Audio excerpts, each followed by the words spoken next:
Halo, nice day. Ketemu lagi dengan Bu Wahyu di sini dalam mata pelajaran Bahasa Indonesia. Untuk di tema 2 ini, kita akan membahas mengenai informasi penting. Untuk kali ini, Bu Wahyu akan langsung membahas 2 subtema, yaitu subtema 1 dan subtema 2.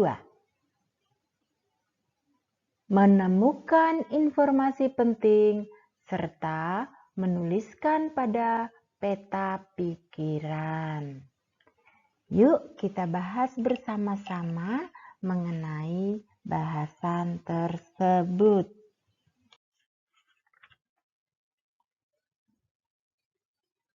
Agar kalian dapat menemukan informasi penting dalam sebuah teks, maka kita akan cari dulu apa yang dimaksud dengan informasi penting. Informasi penting merupakan informasi dalam sebuah teks atau bacaan yang dianggap penting. Bagaimana cara memperoleh atau menentukan informasi penting? Berikut akan Bu Wahyu jelaskan bagaimana cara memperoleh informasi penting. Yang pertama, membaca judul teks. Judul dalam sebuah bacaan akan menggambarkan tentang isi bacaan tersebut. Atau dengan kata lain, judul berkaitan dengan isi bacaan. Sehingga dengan membaca judul, kita dapat mengerti isi dari bacaan yang akan kita baca. Yang kedua, membaca keseluruhan teks dari awal sampai akhir secara seksama. Nah, untuk memperoleh informasi penting, kita tidak bisa hanya membaca sebagian teks saja. Kita harus membaca keseluruhannya, yaitu dari awal hingga akhir teks secara seksama. Yang ketiga, kita bisa menuliskan hal-hal penting dari masing-masing paragraf. Seperti yang sudah kita pelajari di tema 1 bahwa masing-masing paragraf itu memiliki ide pokok yang merupakan kalimat utama dari sebuah paragraf. Nah, masing-masing paragraf itu memiliki ide pokok yang merupakan hal penting yang akan dibicarakan dalam paragraf tersebut. Yang keempat, memahami isi teks atau bacaan. Untuk menggali hal-hal penting dari tiap-tiap paragraf, agar kita memperoleh informasi penting, kita dapat menggunakan kata tanya. Apa itu kata tanya? Atau apa saja kata tanya yang bisa kita gunakan untuk menggali informasi penting? Kata tanya dapat membantu untuk membuat informasi penting pada teks. Adapun kata tanya tersebut adalah apa? Kata tanya apa digunakan untuk menanyakan hal, kegiatan, peristiwa, dan persoalan. Yang kedua, siapa? Kata tanya siapa digunakan untuk menanyakan nama atau orang atau tokoh. Yang ketiga, kata tanya di mana.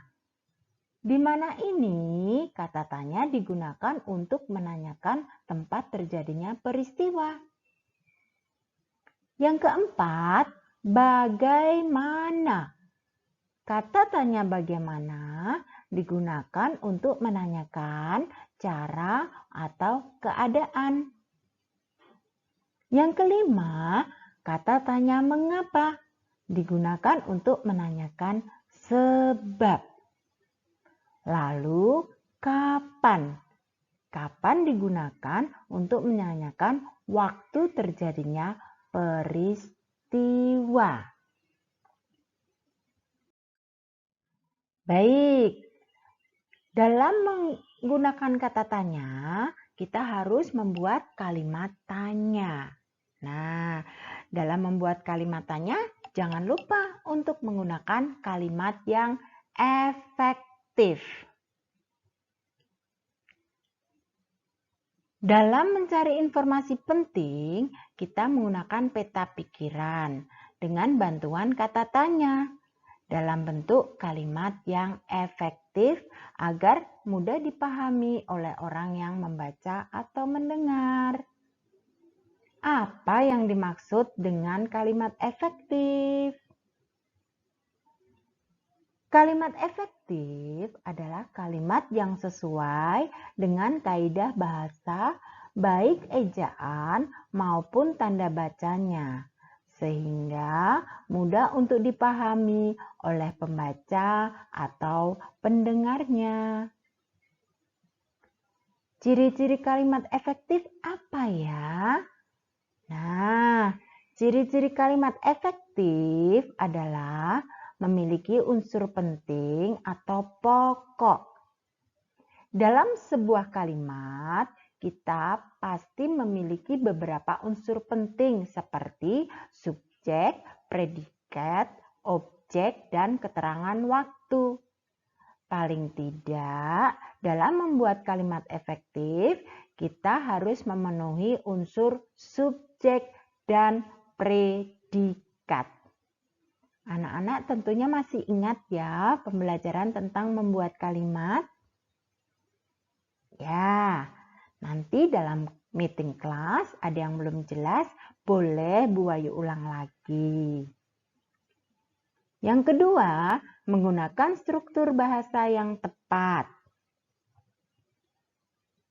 Yang ketiga, memenuhi kaidah ejaan yang berlaku.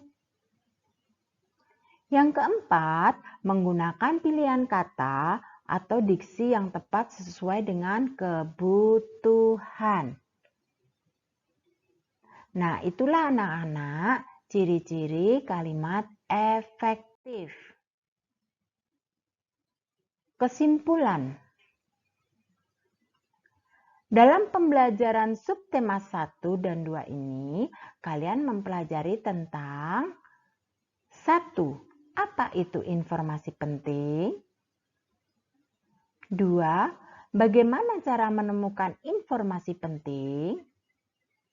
3. Informasi penting dapat ditulis dalam bentuk peta pikiran dengan beberapa kata tanya, yaitu apa, siapa, di mana, bagaimana, mengapa, dan kapan.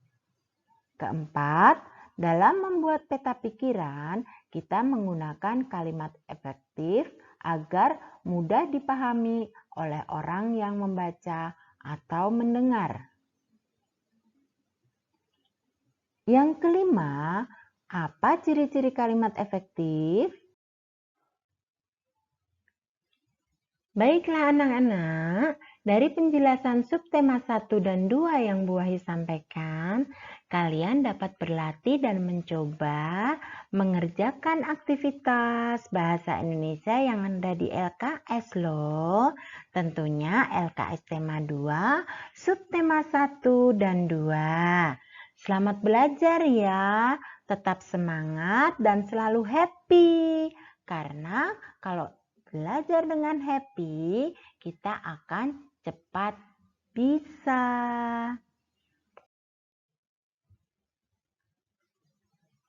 Nah, selanjutnya Bu Ayu akan mengajak kalian untuk latihan di dalam kegiatan meeting kelas nanti ya. Terima kasih kalian sudah mau belajar bersama Bu Wahyu. Sampai jumpa lagi. Dadah.